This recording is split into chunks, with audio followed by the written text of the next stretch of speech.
Sa pagluluto ng sinabawan, putahe or ulam ay hindi basta-basta pakukuluan na lang ang ating gagawin. Gamit ang cooking method na searing to boiling, mas ma-achieve pa natin ang masarap na lasa ng sinabawang isda. Isda mga idol, mayroon tayo dito.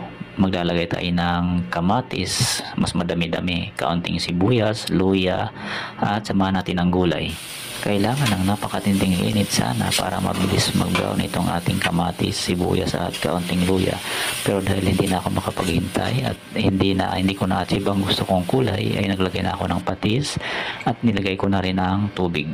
So maglagay lang ako ng 5 tasang tubig dito para sa ating gagawing kinamatisan na isda at hintayin natin dito na kumulo.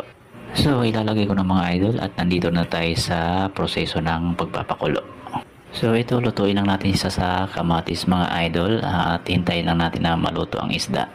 So ganito na siya kasimple mga idol. Naglagay lang tayo ng sangkap na wow sarap. Kinamatis ang isda lang ang tawag sa ganitong luto. Halos magkaparas lang ito sa pinangat or pangat kung tawagin. Kung saan kalamansi ang ginagamit na pampaasim. Pero dito sa niluto natin ay kamatis lamang ang ating ginamit. Or pwede rin natin tawagin na pinangat or pangat sa kamatis. Ito ay simple, ngunit masarap na recipe na nagpapakita ng kagalingan ng lutuing Pilipino.